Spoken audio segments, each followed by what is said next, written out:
હું જમનાબેન ચૌહાણ, રીટા લવજીભાઈ ગુજરિયાના ઘરવાળા. આજે એ ધમકી 1 વર્ષ દીથા દે છે કે હું કેસ કરી આવું, 50 જણાને મારવા લાવું. એટલે શું કારણથી મને મારવા લાવે, કેસ કરી આવે? સરપંચ મને એમ કહે કે તમે એની માફી માગી આવજો, એને પગે લાગી લેજો. તમે રીટાને એમ કહેજો કે મારી ભૂલ થઈ ગઈ. એટલે શું કારણથી હું પગે લાગું ને માફી માગવા જામ, એનો જવાબ હવે અમારે જોઈએ. ને તમે એમ કહો કે આ તમારું ગામ નથી, તમે તમારા ગામમાં વયા જજો. એટલે મારે ગામ ભેગું કરવાનું થાય છે. હવે મને 5 ભાઈઓ ગામના તો કોક કહે ને કે તમે આ ગામના નથી એમ. એટલે આ સરપંચ રીટાને કેવરાવે છે બધુંય. એટલે સરપંચ હવે તમે મને આંગળી નાખીને જાજુ ન ઓકાવો ને ઓકાવશો તો ખાડા જેવા ડાસા તમારે કરવાના રહે.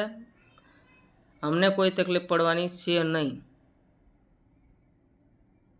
તમારે જેટલી ધમકી દેવરાવી એટલી દેવરાવો. બાકી મને મારું મોત પર્સન છે, હવે ધમકી પર્સન નથી. મારીથી સંભળાતું નથી. હવે તો કાલે સવારે ગમે એના ભાઈ દીકરાનું નામ ઠોકી દે કે આ મારા ખાટલે આવ્યો હતો. એવી રાંડુને છીનાવ્યુંને હોય હું. એટલે તમને રીટા ફોન કરે એટલે તમારે દોડીને ના જવાનું. એટલે તમે એટલા બધા સપોર્ટ દો એટલે દોડીને જાઓ છો ને. અમારા ફોન કેમ તમે 20 ફોન નથી ઉપાડતા? એનો હવે અમારે જવાબ જોઈએ. એટલે તમારે કાંક રાણની આવક આવતી છે, અમારે નથી આવતી. એટલે આ બધું તમે ધમકી દેવરાવાનું ને ગામ છોડાવવાનું ને આ બધું ભૂલી જવાનું. હવે જેને બાંધવું હોય ને એ મારી સામે આવું ને. કાલે તો ખોટી રીતે કોકના ભાઈ દીકરામાંથી એમ કે અમારા ખાટલે આવ્યો તો સરપંચને દોડવા મળવાનું ને પોલીસને લખી લેવાનું. મોટી સિનારવી છે રાણ મુંડી.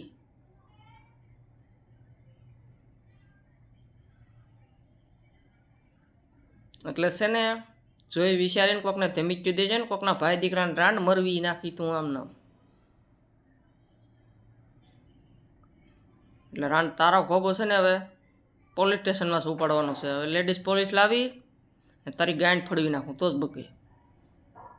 ત્યાં સુધી તું સુધરીને તું એક વરહ દીધા વાહે પડી ગઈ. એટલે હવે છે ને કેસ કરી આવું. હવે લેડીઝ પોલીસ લાવું તો જ બકે. નકર તો તું કેકના ભાઈ દીકરાને આમને ઉડાડી નાખી. તો હારા શું કામ કરે એ તો પેલા વિચાર. નીકળ્યા સિનારવા ધંધા કરવા છે તારે.